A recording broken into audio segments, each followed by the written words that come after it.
ಈಗ ನೀವು ನೋಡ್ರಿ ಮನುಷ್ಯನ ಗುಣಧರ್ಮ ಹೆಂಗಂದ್ರ ಚಲೋದು ಬಾಳ ಇದ್ರು ಸಹಿತ ಅವ ಕೆಟ್ಟದ್ದ ಹುಡುಕ್ತಾನ ಬಾಳ. ಯುವಕರು ಇರ್ತೀರಿ, ಇನ್ನು ಯೌವನ ಹೋಗಿರುದಿಲ್ಲ, ಮುಪ್ಪು ಕಾಲಿಡಾಕತ್ತಿರ್ತೈತಿ. ಅವಾಗ ಒಂದ್ ಬಿಳೆ ಕೂದಲು ಬರ್ತೈತಿ ನೋಡ್ರಿ ತಲೆ. ನೀವು ಹಳ್ಳ ಮಳ್ಳ ಹೋಗಿ ಕನ್ನಡಿ ಮುಂದ್ ನಿಂತ್ ನೋಡ್ಕೊಳ್ಳೋದೇನು, ಅವು 1000 ತಲ್ಯಾಗ ಕೂದ್ಲದಾವ. ಹಳ್ಳ ಮಳ್ಳ ಅದು ಒಂದು ಬಿಳೆ ಕೂದ್ಲು ಹಿಡ್ಕೊಳ್ಳೋದು ಕಿತ್ಕೊಳಕ್ ಹೋಗಿರ್ತೀವ್ ನಾವು. ಅಷ್ಟು ಕರೆ ಕೂದಲು ಕಂಡಿಲ್ಲ, ಒಂದು ಬಿಳೆ ಕೂದಲು ಕಾಣಕತ್ತೈತಿ. ದೇವ್ರಿಷ್ಟು ಸುಂದರವಾದ ಮುಖ ಕೊಟ್ಟ, ಮುಖದ ಕಡೆ ಲಕ್ಷ ಇಲ್ಲ. ಒಂದ್ ಸಣ್ಣ ಗುಳ್ಳಿ ಬಂತಂದ್ರ ಹೋಗೋದು ಕನ್ನಡಿ ಮುಂದ್ ನಿಂತ್ ಅದನ್ನ ನೋಡ್ಕೊಂತ ಇರ್ತಾರ. ಅದನ್ನ ನನಗೆ ಹತ್ರ ಯಾರ ಔಷಧ ಕೇಳಕ್ ಬರ್ತಿರ್ತಾರೆ, ಇದು ಗುಳ್ಳೆಗೈತ್ರಿ ಏನ್ ಮಾಡ್ಬೇಕು, ಅದಕ್ಕೆ ಏನೋ ಔಷಧ ಇಲ್ಲ, 6 ತಿಂಗಳು ಕನ್ನಡಿ ನೋಡ್ಕೋಬೇಡವ್ರಿ ಅಂತ ಹೇಳ್ಬಿಟ್ಟಿರ್ತೀನಿ ನಾನು. ಅಂದ್ರ ಇಷ್ಟು ಚಲೋ ಮುಖ ಕೊಟ್ಟರು ಸಹಿತ ಮನುಷ್ಯನ ದೃಷ್ಟಿ ಕೆಟ್ಟದ್ರ ಕಡೆ ಹೋಗ್ತಿರ್ತೈತಿ. ಒಳ್ಳೆಯದರ ಮಧ್ಯದೊಳಗೂ ಕೆಟ್ಟತನ ನೋಡ್ತಾನ ಮನುಷ್ಯ. ಒಂದು ತಾಯಿ ಹೃದಯ ಐತಿ, ತಾಯಿ ಹೆಂಗ ನೋಡ್ತಾಳ? ಈಗ ಮಳಿ ಬರ್ತಿರ್ತೈತಿ, ಮಳ್ಯಾಗ ಹುಡುಗ ತೊಯ್ಸ್ಕೊಂಡು ಬಂತು ಅಂದ್ರ ಮನ್ಯಾನವ್ರು ಏನ್ ಮಾಡ್ತಿರ್ತಾರ ಅಂದ್ರ, ಮನ್ಯಾನವ್ರು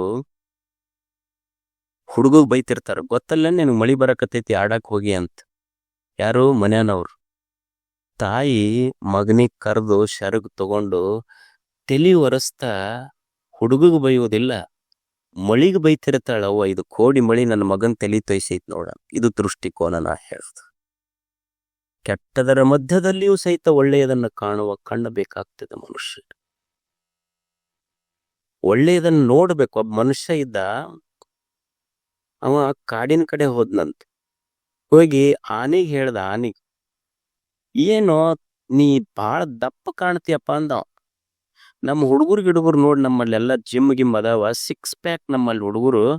ದೇವ್ರ ಏನು ಬಾಳ ದಪ್ಪದಿಯಪ್ಪ, ನೀನು ಅಷ್ಟು ಸ್ಲಿಮ್ ಇಲ್ಲ, ನೀನ 6 ಪ್ಯಾಕ್ ಇಲ್ಲ ಅಂತ. ಅದು ನೀನ್ ಸ್ವಲ್ಪ 6 ಪ್ಯಾಕ್ ಇದ್ರೆ ಬಾಳ ಚಂದ ಕಾಣ್ತಿದ್ದಿ, ಬಾಳ ದಪ್ಪದಿ ಅಂತ ಮನುಷ್ಯ ಆನೆಗೆ ಹೇಳ್ದ. ಮತ್ತೆ ಸ್ವಲ್ಪ ಅಲ್ಲೊಂದು ಕೋಗಿಲೆ ಕುಂತಿತ್ತು, ಅದಕ್ಕೆ ಹೇಳ್ದ, ಅಲ್ಲ ನೀ ಹಾಡದೇನ್ ಚಲೋ ಹಾಡ್ತಿ, ಬಣ್ಣ ಕಪ್ಪೈತ್ ನೋಡ್ ನಿಂದು. ಬಣ್ಣ ಒಂದ್ ಚಲೋ ಇದ್ರ ಬಾಳ ಚಲೋ ಆಕಿತ್ ನಿಂದು. ಸಮುದ್ರ ಇತ್ತು, ಅದಕ್ಕೆ ಹೇಳ್ದೆ, ನೋಡಕ್ಕೇನ್ ದೊಡ್ಡ ಮದಿ ಬಾಳ, ಅದ್ರ ನೀರ್ ಉಪ್ಪೈತಿ, ಅದು ಒಂದು ಬಿಟ್ಟಿದ್ರ ಬಾಳ ಚಲೋ ಇತ್ತು ನಿಂದು ಅಂತ. ಅವಾಗ ಅವ್ ಮೂರು ಕೂಡಿ ಹೇಳುದು ಅಂತ, ನಾ ದಪ್ಪ್ಯಾಕಿರಲಕ್ಕ, ನಾ ಕಪ್ಪ್ಯಾಕಿರಲಕ್ಕ, ನಾ ಉಪ್ಪ್ಯಾಕಿರಲಕ್ಕ, ನೀನು ಮಂದಿ ಬಗ್ಗೆ ತಪ್ಪಾಡ್ಕೊಳ್ಳೋದು ಬಿಟ್ಟಿದ್ರೆ ನಿಂದೆಷ್ಟು ಚಲೋ ಇರ್ತಿತ್ತು ಮೊದಲು ನೀತಿದ್ದಕ್ಕೂ ಅಂತ ಮೂರು ಕೂಡಿ ಹೇಳೋದು. ಅದಕ್ಕೆ ಮನುಷ್ಯ ಇನ್ನೊಬ್ಬರಿಗೆ ತಿದ್ದುವುದು ಧರ್ಮ ಅಲ್ಲ, दूसरों को नहीं खुद को बदलना ही धर्म है, जो खुद को बदलता है वही खुदा होता है. ಮಂದಿಗೆ ಬದಲಾವಣೆ ಮಾಡೋದಲ್ಲ, ಯಾರು ತನ್ನನ್ನು ತಾನು ಬದಲಾವಣೆ ಮಾಡ್ಕೊಳ್ತಾನ ಅವನು ದೇವರಾಗ್ತಾನೆ. ಅಂದ್ರ ಈ ಜಗತ್ತು, ಈ ಜಗತ್ತಿನಲ್ಲಿ ಇವಿರದ, ಇದು ದೃಷ್ಟಿಕೋನ ಬದಲಾವಣೆ ಮಾಡ್ಕೋಬೇಕಾಗ್ತದೆ. ಕೆಟ್ಟದ್ದಿರ್ತದೆ, ಕೆಟ್ಟದರ ಮಧ್ಯದಲ್ಲಿ ಒಳ್ಳೆಯದನ್ನ ಕಾಣುವ ಕಣ್ಣಿತ್ತು ಅಂದ್ರ ಈ ಪ್ರಪಂಚ, ಈ ಭೂಮಿ ಇದು ಸ್ವರ್ಗ ಆಗ್ತದೆ. ಅದಕ್ಕೆ ಇದು ನೆನಪಿಡ್ಬೇಕಷ್ಟೇ ಮನುಷ್ಯ. ಟ್ರುತ್ ಅಂಡ್ ಒಪಿನಿಯನ್, ಸತ್ಯ ಮತ್ತು ಅಭಿಪ್ರಾಯ, ಈ 2 ಶಬ್ದಗಳು. ನಮಗೆ ಜಗಳ ಯಾಕೆ ಶುರು ಆಗೈತಿ ಅಂದ್ರ ಸತ್ಯ ಅಲ್ಲ, ಅಭಿಪ್ರಾಯವನ್ನು ಪ್ರೀತಿಸಕತ್ತೀವಿ ನಾವೆಲ್ಲ. ಅಲ್ಲಮ್ಮ ಪ್ರಭುದೇವರಿದ್ರು, ಏನು ಎಂಥ ದೊಡ್ಡ ಜ್ಞಾನಿಗಳವರು. ಈ ಜಗತ್ತಿನ ಜನ ಹೆಂಗಾಗ್ಯಾರ, ಅವರ ದೃಷ್ಟಿಕೋನಗಳು ಹೆಂಗಾಗ್ಯಾವ, ಒಂದು ಚಲೋ ವಚನ ಬರೀತಾರ ಅವರು. ಈಗ ಅವರು ಅನುಭವ ಮಂಟಪದ ಅಧ್ಯಕ್ಷರಿದ್ರು. ಹಿಂಗ ಬಿಟ್ರು ಅಂದ್ರ ಹಳ್ಳಿ ಸಹಿತ ನೋಡ್ಲಿಲ್ಲ ಅಧ್ಯಕ್ಷ ಸ್ಥಾನಕ್ಕೆ ಅವರು. ನಮ್ಮದು ಹಂಗಾಗೋದಿಲ್ಲ, ಬಿಟ್ಟಿವಿ ಅಂದ್ರೆ ಅದ್ರ ಹಿಂದ ಮುಂದೆ ಸ್ವಲ್ಪ ಬರ್ಕೋಬೇಕಾಗತ್ ನಮ್ಮದು. ಅವರು ಬಿಟ್ಟಿಂದು ಹಳ್ಳಿ ಸಹಿತ ನೋಡ್ಲಿಲ್ಲ. ಮಾಯ ಮುಟ್ಟದ ಕಾಯ, ಭ್ರಮೆಯಿಲ್ಲದ ಭಾವ, ದೇಹಿ ಎಂಬೆನೇ ದೇಹಿಯಲ್ಲ, ನಿರ್ದೇಹಿ ಎಂಬೆನೇ ನಿರ್ದೇಹಿಯಲ್ಲ. ಅಂಥಮ ಅಲ್ಲಮ ಪ್ರಭುದೇವರು. ಏನ್ ಈ ಮನುಷ್ಯ, ಇವನಿಗೆಷ್ಟು ಬೆಳಕ ಇಟ್ಟಿನಿ, ಈ ಬೆಳಕಿನ ಮಧ್ಯದೊಳಗೆ ಕತ್ತಲೆಯ ಬಾಳಕತ್ತಾನೆ. ಇವನಿಗೆ ಸಂಪತ್ತು ಕೊಟ್ಟಿನಿ, ತಾನು ಬಡವಂತ ತಿಳ್ಕೊಂಡಾನ. ಇವನಿಗೆ ಪ್ರಸನ್ನತೆ ಇಟ್ಟಿನಿ, ದುಃಖದೊಳಗೆ ಬದುಕಾಕತ್ತಾನ. ಇವನಿಗೆ ದೇವರಾಗುವ ಸಾಮರ್ಥ್ಯ ಇಟ್ಟರು ಸಹಿತ ಈ ಮನುಷ್ಯ ಬರೀ ಭ್ರಾಂತಿಯೊಳಗ ಬದುಕಾಕತ್ತಾನ. ಜ್ಯೋತಿ ಕಂಡ ಇರಲು ಕತ್ತಲ ಕಂಡ, ಜ್ಯೋತಿ ಕಂಡ ಇರಲು ಕತ್ತಲೆ ಕಂಡ. ಅಲ್ಲಮ ಪ್ರಭು ಹೇಳ್ತಾರೆ ಇದನ್ನು. ಜ್ಯೋತಿ ಕಂಡ ಇರಲು ಕತ್ತಲೆ ಕಂಡ, ನಿಧಾನ ಕಂಡ ಇರಲು ಬಡತನ ಕಂಡ, ಪ್ರಸಾದ ಕಂಡ ಕೊಂಡೊಡೆ ಪ್ರಳಯ ಕಂಡ, ಗುಹೇಶ್ವರ ಕಂಡ ಇರಲು ಭ್ರಾಂತು ಕಂಡ. ಏನು ಕಾಣಬೇಕಾಗಿತ್ತು ಅದು ಕಾಣಲಿಲ್ಲ. ನಾನು ಜ್ಯೋತಿ ಕಂಡ ಇರಲು ಕತ್ತಲು ಕಂಡ. ನೀವು ನೋಡ್ರಿ, ಕತ್ತಲಿರ್ತೈತಿ. ಕತ್ತಲಿಯೊಳಗೊಂದು ಹೂವ ಇಟ್ಟಿತ್ರಿ ಅಂದ್ರ ಸುಮ್ಮನೆ ಚಿಂತನೆ ಮಾಡ್ರಿ, ಎಷ್ಟು ಚಿಂತನೆಯೇ ಇರ್ತದೆ ಮಾತು. ಈ ಕತ್ತಲದೊಳಗೊಂದು ಹೂವ ಇಟ್ಟಿತ್ರಿ ಅಂದ್ರ ಹೂವ ಕಾಣಬೇಕಾದ್ರೆ ಏನ್ ಮಾಡ್ಬೇಕು? ಒಂದು ದೀಪ ಒಯ್ತಿರಿ, ಹೌದಲ್ಲ? ದೀಪ ಒಯ್ದ್ರೆ ದೀಪದ ಬೆಳಕಿನೊಳಗೆ ಹೂವ ಕಾಣತೈತಿ. ಆಶ್ಚರ್ಯ ಅಂದ್ರ ಹೂವನ್ನ ತೋರಿಸಿತು ದೀಪದ ಬೆಳಕು, ಆದ್ರೂ ಹೂವನ್ನ ಮತ್ತು ದೀಪವನ್ನ ಕಾಣಸಕತ್ತೈತಿ ನಿನಗೆ. ದೀಪದ ಬೆಳಕು ಸಹಿತ ಕಾಣಕತ್ತೈತೆ ಇಲ್ಲೋ? ಹಾಗಾದ್ರೆ ದೀಪದ ಬೆಳಕನ್ನು ತೋರಿಸಿದ ಆ ಬೆಳಕು ಯಾವ್ದಿರಬಹುದು ಅಂತ.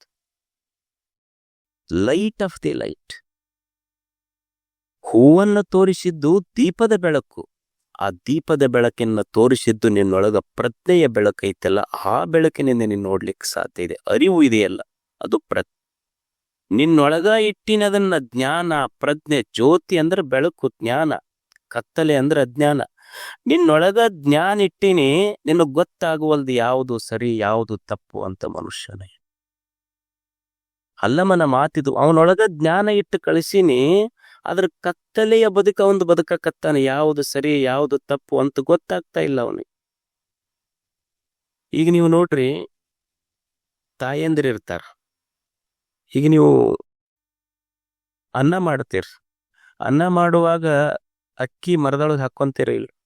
ಮರದೊಳಗೆ ಅಕ್ಕಿ ಹಾಕೊಂಡು ಹಸನು ಮಾಡಿ ಏನ್ ಮಾಡ್ತೀರಿ? ಕೇರಿ ಹಳ್ಳಿದ್ರ ತೆಗೆದೊಗಿತೀರಿಲ್ಲ? ಮನುಷ್ಯ ಇದು ಜ್ಞಾನ. ಜ್ಞಾನ ಅಂದ್ರೆ ಸರಿ ತಪ್ಪು ಹಿಂಗ್ ಬಿಡಿಸಿ ನೋಡುವುದಕ್ಕೆ ಜ್ಞಾನ ಅಂತ ಕರೀತಾರ. ನೀ ಬಿಡಿಸಿ ನೋಡ್ಲಿಲ್ಲ, ಅವ ಅಜ್ಞಾನಿ ಅಷ್ಟೇ. ತಾಯಂದಿರಿಗೆ ಗೊತ್ತೈತಿ, ಹಿಂಗ್ ಸುಮ್ಮನೆ ಮರದಾಗ ಅಕ್ಕಿ ಹಸನು ಮಾಡುವಾಗ ಹಳ್ಳ ಬಂದಿತ್ತು, ಕೆಟ್ಟದ್ದು ಬಂದಿತ್ತು ಅಂದ್ರೆ ತೆಗೆದೊಗಿಬೇಕು. ಹಳ್ಳ ಕೆಟ್ಟದ್ದು ತೆಗೆದು ಚಲೋ ಅಕ್ಕಿ ಅನ್ನ ಮಾಡ್ಕೊಂಡು ಹೆಂಗ್ ಉಣ್ತೀರಿ? ಮನುಷ್ಯನೇ ಜೀವನ ಅಂದ್ರೆ ಸ್ವಲ್ಪ ಕೆಟ್ಟದ್ದು ಬರ್ತಿರ್ತೈತಿ, ಒಳ್ಳೇದು ಇರ್ತೈತಿ, ಕೆಟ್ಟದ್ದು ಇರ್ತೈತಿ. ಹೆಂಗ ತಾಯಿ ಕೆಟ್ಟ ಹಳ್ಳವನ್ನ ತೆಗೆದೊಗದು ಒಳ್ಳೆಯ ಅಕ್ಕಿ ಅನ್ನ ಮಾಡ್ಕೊಂಡು ಉಣ್ತಾಳ, ಜೀವನದೊಳಗೆ ಸ್ವಲ್ಪ ಕೆಟ್ಟದ್ದು ಒಳ್ಳೆಯದು ಬರ್ತೈತಿ. ಕೆಟ್ಟದ್ದು ಹಳ್ಳ ತೆಗ್ದಂಗ ತೆಗೆದೊಗದು ಒಳ್ಳೆಯದನ್ನ ಹೃದಯದ ಆಳಕ್ಕೆ ಇಳಿಸು, ನೀ ಜ್ಞಾನಿ ಆಗ್ತಿ. ಇಲ್ಲದೆ ಇದ್ರೆ ಕತ್ತಲೆಯ ಬದುಕಲೆ ಅಂತ ಕಲಿಯೋದಷ್ಟೇ. ಕೆಟ್ಟದ್ದು ಹಿಂಗ ತೆಗೆದು ಬಿಡೋದಷ್ಟ. ಈಗ ನೀವು ಮಾವು ತಿಂತೀರಿ, ಅಷ್ಟು ಕೂಡೆ ತಿಂತೀರಿ, ಗೊಟ್ಟ ಸೊಪ್ಪಿ ತೆಗಿತೀರಿ, ರಸ ಕುಡಿತೀರಿ. ಇದು ಸಾಮಾನ್ಯ ಜ್ಞಾನ. ಇದು ಯಾವುದು ಕೆಟ್ಟದ್ದು ಅದನ್ನ ತೆಗೆಯುವುದು ಜ್ಞಾನ, ಯಾವುದು ಕೆಟ್ಟದ್ದು ಅದನ್ನು ತೆಗೆದು ಬಿಡೋದಷ್ಟೇ. ಯಾವುದು ಒಳ್ಳೇದೈತಿ ಅದನ್ನು ಸ್ವೀಕಾರ ಮಾಡ. ಇದು ಗೊತ್ತಿಲ್ಲಾರ್ದಕ್ಕೆ ನಂಬುದು ಕೆಟ್ಟೈತಿ. ಸಾಮೂಹಿಕ ಲಗ್ನ ಇದ್ದು ಅಂತ ಒಂದು ಸಾಮೂಹಿಕ ಲಗ್ನದಾಗ ಒಂದ್ ಎರಡು ಕೊಡ್ತಾರಲ್ಲ, ವಿಶೇಷ ಸೂಚನೆ ಅಂತ ಹಾಕುದಿಲ್ಲ, ಅಲ್ಲೊಂದು ವಿಶೇಷ ಸೂಚನೆ ಹಾಕಿದ್ರಂತ. ಈಗೆಲ್ಲ ಕಾನೂನು ಬಹಳ ಸ್ಟ್ರಿಕ್ಟ್ ಆಗೈತಲ್ಲ, ಯಾರಾದ್ರೂ ಮದುವೆ ಮಾಡ್ಕೋಬಹುದು, ಆದ್ರೆ ಎರಡನೇ ಮದುವೆಗೆ ಅವಕಾಶವಿಲ್ಲ ಅಂತ ವಿಶೇಷ ಸೂಚನೆ ಒಳಗೆ ಹಾಕಿದ್ರು ಅವ್ರು. ಒಬ್ಬ ಬಂದ್ ನಮ್ ಡಾಕ್ಯುಮೆಂಟ್ ಅವೆಲ್ಲ ತೊಗೊಂಬರಪ್ಪ ಅವ್ರಾದ್ರಂತ. ಅವರೆಲ್ಲ ಡಾಕ್ಯುಮೆಂಟ್ ಚೆಕ್ ಮಾಡಕತ್ತಿದ್ರಂತ. ಆಗಲೇ 2 ಮದುವೆ ಆಗಿದ್ದು ಅಂತ ಅವನಿಗೆ. ಅವ್ರಂದ್ರು, ಅಲ್ಲೋ ತಮ್ಮ, ನಿನಗೆ ಎರಡನೇ ಗೊತ್ತೈತಿಲ್ಲ ವಿಶೇಷ ಸೂಚನೆ ಒಳಗೆ ಹಾಕಿವಿ. ಏನ್ ಹಾಕಿರಿ ಓದಿವಿ. ಏನ್ ಹಾಕಿವಿ? ಎರಡನೇ ಮದುವೆಗೆ ಅವಕಾಶ ಇಲ್ಲ ಅಂತ ಹಾಕಿರಿ. ಮತ್ ನೀ ಬಂದಿಯಲ್ಲ. ಅಲ್ಲಿ ನಮ್ದು 3ನೇದ್ರಿ, ಇದು 2ನೇದ್ದಲ್ಲ ಅಂದ. ನಮ್ದು ಇದು 3ನೇದ್ದು, ನಿಮ್ದು ಏನು ವಿಶೇಷ ಸೂಚನೆ? 2ಕ್ಕಿಲ್ಲ ಅಂದಿರಿ, 3ಕ್ಕೆಲ್ಲ ಅಂದಿರಿ ನೀವು. ತಿಳ್ಕೊಳ್ಳೋದಷ್ಟೇ. ಮನುಷ್ಯ ಒಳಗ ಬೆಳಕಿಟ್ಟಾನ, ಒಂದ್ರ ಕೂಡ 7, 11 ಆಗೈತಿ, 3ಕ್ಕೆ ಹೋಗ್ಯ ನೀವು. ಮನುಷ್ಯ ತನ್ನೊಳಗ ಜ್ಞಾನ ಇಟ್ಟಾನ, ಅದರ ಕತ್ತಲೆಯ ಬದುಕಿನೊಳಗೆ ಬದುಕಕತ್ತಾನಲ್ಲ. ನಿಧಾನ ಕಂಡ ಇರಲು ಬಡತನ ಕಂಡ. ಏನು ದೇವ್ರು ಎಷ್ಟು ನೀವು ಹಂಗ ಸುಮ್ಮನೆ ವಿಚಾರ ಮಾಡ್ರಿ. ಈ ಭೂಮಿ ಮೇಲೆ ಇಷ್ಟು ಪಶು ಪಕ್ಷಿ ಪ್ರಾಣಿಗಳು ಬದುಕ್ಯಾವಲ್ಲ, ನಾನು ಬಡವ ಅನ್ನುವ ಶಬ್ದ ಎಲ್ಲಾದ್ರೂ ಒಂದು ಉಚ್ಚಾರ ಆಗಿದ್ರ ಮನುಷ್ಯನ ಬಾಯಾಗಿಂದಷ್ಟ. ಯಾವ ಪಶು ಪಕ್ಷಿ ಪ್ರಾಣಿಗಳು ನಾನು ಬಡವ ಅಂತ ಬದುಕಿಲ್ಲ.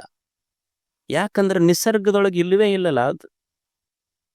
ನಿಸರ್ಗದೊಳಗ ಸೂರ್ಯ ಅದಾನ. ಸೂರ್ಯ ಇದು ಶ್ರೀಮಂತರ ಹೊಲ, ಶ್ರೀಮಂತರ ಮನಿ, ಅರಮನೆ ಅವ್ರ 4 ಅಂತಸ್ತಿಂದ ಕಟ್ಸ್ಯಾರ. ಇದು ಗುಡಿಸ್ಲೈತಿ, ಇವ್ರ ಅರಮನೆಯಾಗ ಅಷ್ಟ ನಾನು ಬೆಳಕು ಕೊಡಬೇಕು, ಗುಡಿಸಿಲ್ನೊಳಗೆ ಏನಿಲ್ಲ ಅಂತಂದ್ರ ಸೂರ್ಯ ಅಂದಾನೆ. ಹರಿವ ತಾಯಿ ಘಟಪ್ರಭೆ ಕೃಷ್ಣೆ, ಇವ್ರು ಶ್ರೀಮಂತರ ಹೊಲ ಐತಿ, ಅವ್ರಿಗೆ ಅಷ್ಟ ನಾನು ನೆನಸಿ ಕಬ್ಬು ಬರ್ಬೇಕು, ಇವ ಏನು ಬಡು 1 ಎಕರೆ ಅದಾವ, ಇವನ್ ಹೊಲಕ್ಕೆ ಹೋಗಬಾರ್ದಂತ ಘಟಪ್ರಭೆ ಎಂದಾದ್ರು ಅಂದಾಳೇನು? ಅಕಸ್ಮಾತ್ ಘಟಪ್ರಭೆ ಹಂಗ ಅಂದಿದ್ರ ನಮ್ಮ ಘಟಗಳಲ್ಲಿ ಕೂಡ್ತಿದ್ವು ಅನ್ ಹೇಳ್ರಿ. ಹರಿವ ತಾಯಿಗೆ ಯಾವ ಶ್ರೀಮಂತ ಬಡವ ಅಂತಿಲ್ಲ, ಎಲ್ಲರೂ ನನ್ನ ಮಕ್ಕಳು, ಅವ್ರ ಹೊಲಕ್ಕೆ ಹೋಗಿ ನಾ ಮುಟ್ಟಬೇಕು, ಅವಕ್ ಹರಿದ ಅವಕ್ ತುತ್ತಿಗೆ ಅನ್ನ ಆಗಬೇಕು ಅಂತ ಘಟಪ್ರಭೆ ಹರಿಯಾಕತ್ತ.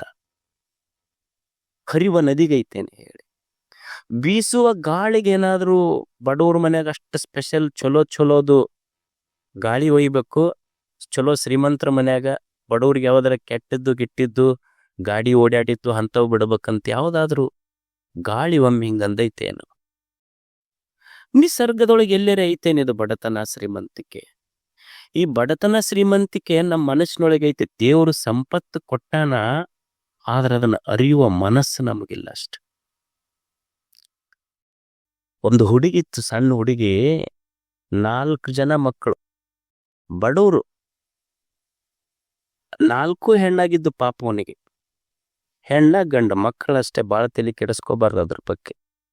ಮೊದಲೇ ಬಡವ, 4 ಮಂದಿ ಹೆಣ್ಮಕ್ಳು, ಕೊನೆಯಕ್ಕೆ ಹೆಸರು ಲಕ್ಷ್ಮಿ ಅಂತ ಹೆಸರಿಟ್ಟಿದ್ದವ್ರಪ್ಪ. ಅವ್ರ ಗೆಳತಿಯರು ಹೇಳ್ತಿದ್ರಂತ, ಆಕಿಗೆ ದೊಡ್ಡಕ್ಕೆ ಆದ್ಮೇಲೆ, ಏನು ನೀವು ಬಡವ್ರು ಅದಿರಲ್ಲ, ಅಷ್ಟು ಮಂದಿ ಹೆಣ್ಮಕ್ಳಾದ್ರು ನೀವು ಬಡವರು ಅಂತ ಅಂತಿದ್ರಂತ. ಅವಾಗ ಅಕ್ಕಿ ಅಂತಿದ್ಲಂತ, ನಿಮ್ಮಪ್ಪ ಬಾಳ ಬಡವ ಅದಾನಲ್ಲ ಅಂತ. ಅವಾಗ ಹುಡುಗಿ ಅಂತಿತ್ತಂತ, ನಮ್ಮಪ್ಪ ಯಾಕೆ ಬಡವ, ನನಗ ಲಕ್ಷ್ಮಿ ಅಂತ ಹೆಸರಿಟ್ಟು ಕರಿತಾನಂದ ಮೇಲೆ, ಮಗಳ ಲಕ್ಷ್ಮಿ ಆದ ಮೇಲೆ ಬಡತನ ಹೆಂಗ್ ಬರ್ತೈತಿ ನಮ್ಮಪ್ಪಗ? ನೋಡುವ ದೃಷ್ಟಿಕೋನ ಇದು ಅಷ್ಟೆ. ಮನುಷ್ಯಗ ದೇವ್ರೆಲ್ಲ ಸಂಪತ್ತು ಕೊಟ್ಟಾನ, ಇಲ್ಲಿ ಯಾವುದು ಕಡಿಮೆ ಇಲ್ಲ. ಈ ಭೂಮಿ ಸಂಪತ್ತು, ನೀರು ಸಂಪತ್ತು, ಗಾಳಿ ಸಂಪತ್ತು, ಇದು ಎಲ್ಲ ಇರದೇ ಇದ್ರೆ ಮನುಷ್ಯ ಬದುಕ್ಲಿಕ್ಕಾಗ್ತದೇನು ಹೇಳಿ ಈ ಭೂಮಿ ಮೇಲೆ? ಇದೆಲ್ಲವೂ ಸಂಪತ್ತು, ಆದ್ರೆ ಇದು ಸಂಪತ್ತು ಅಂತ ತಿಳ್ಕೊಳ್ಳುವ ದೃಷ್ಟಿ ಇಲ್ಲ ನಮಗಷ್ಟೇ. ಇದು ಎಲ್ಲ ಭೂಮಿ ಸಂಪತ್ತು, ನೀರು ಸಂಪತ್ತು, ಗಾಳಿ ಸಂಪತ್ತು ಅಂತ ತಿಳ್ಕೊಳ್ಳಾರ್ದಕ್ಕೆ ಬಡತನ ಬಂದೈತಿ ನಮ್ಗೆ. ದೇಹ ಕೊಟ್ಟಾನ ದೇವ್ರು, ಇದು ಸಂಪತ್ತಲ್ಲೇನೆ ಹೇಳಿ. ಎಷ್ಟು ಅದ್ಭುತವಾದ ಸಂಪತ್ತಿದು ದೇಹ. ಇದು ಎಷ್ಟು ದೊಡ್ಡ ಸಂಪತ್ತಂದ್ರ, ಈಗ ನೀವು ಮನ್ಯಾಗ ಒಂದು ಮನ್ಯಾಗ ಏಸ್ ಮಂದಿ ಇರ್ತೀರಿ? ಗಂಡ ಹೆಂಡತಿ ಅವ್ವ ಅಪ್ಪ 4 ಮಂದಿ ಇರ್ತೀರಷ್ಟೆ. 4 ಮಂದಿ ಇದ್ರೆ 4 ದಿಕ್ಕಿಗೆ ಒಂದೊಂದು ಇರ್ತಾವ, ಒಂದಕ್ಕೊಂದು ಹೊಂದಾಣಿಕೆ ಇರುವುದಿಲ್ಲ. ಅದು ನಮ್ಮಂತ ಈ ಊರಿತ್ರ 4 ಮಂದಿ ಇರ್ತಾರೆ, ಹೊಡೆದಾಡ್ತಿರ್ತಾರ. ಮತ್ತ ಅವು ಕೂಡಿದ ಕುಟುಂಬ ಅಲ್ಲ, 4 ಮಂದಿ ಇರೋದು. ಅದ ನೀವು ಬೆಂಗಳೂರಂತ ಊರಿಗೆ ಹೋರಿ, ಅವ್ರು ನೀವು ಹೆಂಗಿರ್ತೀರಿ, ಅದು ನಮ್ಮ ಜಾಯಿಂಟ್ ಫ್ಯಾಮಿಲಿ ರೀ ಅಂತಿರ್ತಾರ. ಅವ್ರು ಯಾರ್ಯಾರು ಇರ್ತೀರಿ ಅಂದ್ರೆ, ನಾವು ನಮ್ಮ ಯಜಮಾನ್ರು ಜಾಯಿಂಟ್ ಫ್ಯಾಮಿಲಿ ನಮ್ದು ಅಂತಿರ್ತಾರ. ಇಬ್ಬರ ಇರೋದ ಅವ್ದು ಜಾಯಿಂಟ್ ಫ್ಯಾಮಿಲಿ ಅವರು.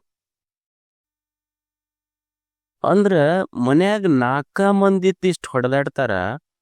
ಇದೊಂದು ದೇಹ ಕೊಟ್ಟನಲ್ಲ ದೇವ್ರು, ಎಷ್ಟು ಅದ್ಭುತ ಐತಿ ಅಂದ್ರ, ಇದ್ರೊಳಗ n number of cells innumerable, you just cannot count. ಒಳಗ ಜೀವಕೋಶಗಳು ಎಷ್ಟು ಹುಟ್ಟಾಕತ್ತಾವ, ಎಷ್ಟು ಸಾಯಕತ್ತಾವ, ಎಷ್ಟು ಅದಾವ ಅಂತ ನಮಗ್ ಗೊತ್ತಿಲ್ಲ. ಬೆಳಿಗ್ಗೆ ಎದ್ದು ನೀನು ಒಂದು ಕಟಿ ರೊಟ್ಟಿ ತುಣುಕ್ ಈ ದೇಹಕ್ಕೆ ಹಾಕಿದ್ರ ಅದು ರಕ್ತ ಆಗಿ ಎಲ್ಲ ಜೀವಕೋಶಗಳಿಗೆ ಸಪ್ಲೈ ಮಾಡೈತಿ. ಒಂದರ ಜೀವಕೋಶ ಬಂದು ನಮಗ್ ರೊಟ್ಟಿ ಮುಟ್ಟಿಲ್ಲ ಅಂತ ಏನ್ರ ಕಂಪ್ಲೇಂಟ್ ಮಾಡೈತೇನೆ ಹೇಳಿ. ಅಂದ್ರ ಒಂದು ರೊಟ್ಟಿ ತುಣುಕ್ ತಿಂದ್ರ ಕೋಟಿ ಜೀವಕೋಶಗಳಿಗೆ ಮುಟ್ಟಿಸಿ, ಒಂದು ಜೀವಕೋಶದಿಂದನೂ ಸಹಿತ ಒಂದು ಕಂಪ್ಲೇಂಟ್ ಬರಲಾರ್ದಂಗ ನೋಡಿಕೊಂಡೈತಲ್ಲ ದೇಹ. What A beautiful cooperative system that god has created. ದೇವರು ನಿರ್ಮಾಣ ಮಾಡಿದ ಕೋಆಪರೇಟಿವ್ ಸಿಸ್ಟಮ್ ಇದು. ಎಷ್ಟು ಅದ್ಭುತವಾದ ದೇಹ. ಎಷ್ಟು ಚಲೋ ಮನಸ್ಸು ಕೊಟ್ಟಾನ, ಎಷ್ಟು ಚಲೋ ಬುದ್ಧಿ ಕೊಟ್ಟಾನ, ಎಷ್ಟು ಚಲೋ ಭಾವನೆಗಳನ್ನು ಕೊಟ್ಟಾನ. ಇದನ್ನ ಅರಿತು ಬದುಕಬೇಕಲ್ಲ ನಾವೆಲ್ಲ. ಇದು ದೇವರು ಕೊಟ್ಟಿದ್ದ ಸಂಪತ್ತಿದು. ಅದ್ಭುತವಾದ ದೇಹ ಕೊಟ್ಟಾನ, ಅದ್ಭುತವಾದ ಬುದ್ಧಿ ಕೊಟ್ಟಾನ. ಬುದ್ಧಿ ಇರದೇ ಇದ್ರೆ ಇವತ್ತಿಷ್ಟೆಲ್ಲ ಇನ್ವೆನ್ಷನ್ಸ್, ಡಿಸ್ಕವರೀಸ್, ಸಂಶೋಧನೆಗಳಾಗ್ಲಿಕ್ಕೆ ಸಾಧ್ಯ ಇತ್ತೇನೆ? ಇವತ್ತು ನೀವು ಇಲ್ಲೇ ಕುಂತು ಮಕ್ಕಳೆಲ್ಲೋ ಇರ್ತಾರ, ವಿಡಿಯೋ ಕಾಲ್ನಾಗ ಮಾತಾಡ್ತೀರ ಇಲ್ಲ. ಅವಾಗ ಒಂದು ಪತ್ರ ಬರೆದ್ರೆ ಎಷ್ಟು ದಿವ್ಸಕ್ಕೆ ಮುಟ್ತಿತ್ತು ಗೊತ್ತಿರ್ಲಿಲ್ಲ. ಇವತ್ತೆಲ್ಲೋ ಇರ್ತೀರಿ, ವಿಡಿಯೋ ಕಾಲ್ನಾಗ ಮಾತಾಡ್ತೀರಿ, ಫೋನ್ಯಾಗ ಮಾತಾಡ್ತೀರಿ. ಪುಣ್ಯಕ್ಕೆ ಈ ಫೋನ್ ಇನ್ವೆನ್ಷನ್ ಆಗಿದ್ದು ಸ್ವಾತಂತ್ರ್ಯ ಸಿಕ್ಕ ಮೇಲೆ ಆಗಿದ್ದು ಚಲೋ ಆಯ್ತು. ಸ್ವಾತಂತ್ರ್ಯಕ್ಕಿಂತ ಮೊದಲು ಏನ್ರ ಆಗಿದ್ರ ಯಾರು ಸ್ವಾತಂತ್ರ್ಯ ಹೋರಾಟಕ್ಕೆ ಬರ್ತಿರ್ಲಿಲ್ಲ. ಬ್ರಿಟಿಷರನ್ನು ಭಾರತದಿಂದ ತೊಲಗಿಸಿ ಇದನ್ನ ಅವ್ರಿಗೆ ಮುಟ್ಟುವವರಿಗೂ ಶೇರ್ ಮಾಡಿ ಒಬ್ಬರಿಗೊಬ್ಬರಂತ ಬರೀ ಇದನ್ನ ಮಾಡ್ತಿದ್ರು. ಯಾರು ಹೋರಾಟಕ್ಕೆ ಬರ್ತಿದ್ದಿಲ್ಲ ಅವಾಗ. ದಯವು ಚಲೋ ಇದ್ದಿದ್ದಕ್ಕಿದು ಆಮೇಲೆ ಸಿಕ್ಕೈತಿ.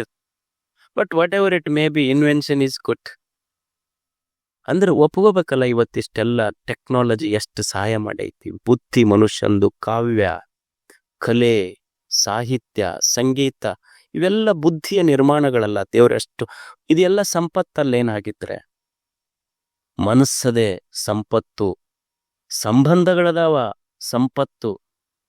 ಅಣ್ಣ, ತಮ್ಮ, ತಾಯಿ, ತಂದೆ, ಅಕ್ಕ, ತಂಗಿ, ಎಷ್ಟು ಇದು ದೊಡ್ಡ ಸಂಪತ್ತೈತಲ್ಲ. ಒಬ್ಬರಿಗೊಬ್ಬರು ಪ್ರೀತಿಸಿ ಬದುಕುವ ಸಂಪತ್ತು ಎಷ್ಟು ಅದ್ಭುತ ಸಂಪತ್ತೈತಿ. ನಮ್ಮ ಪ್ರೇಮ ಸಂಪತ್ತು ಅಂತ ನಮಗ ಅರ್ಥ ಆಗಿಲ್ಲಲ್ಲ, ಅದಕ್ಕೆ ನಮಗ್ ಬಡತನ ಬಂದೈತಿ. ಬೇಂದ್ರೆ ಹಾಡದ ಏನು, ನಾನೂ ಬಡವ ನೀನೂ ಬಡವಿ.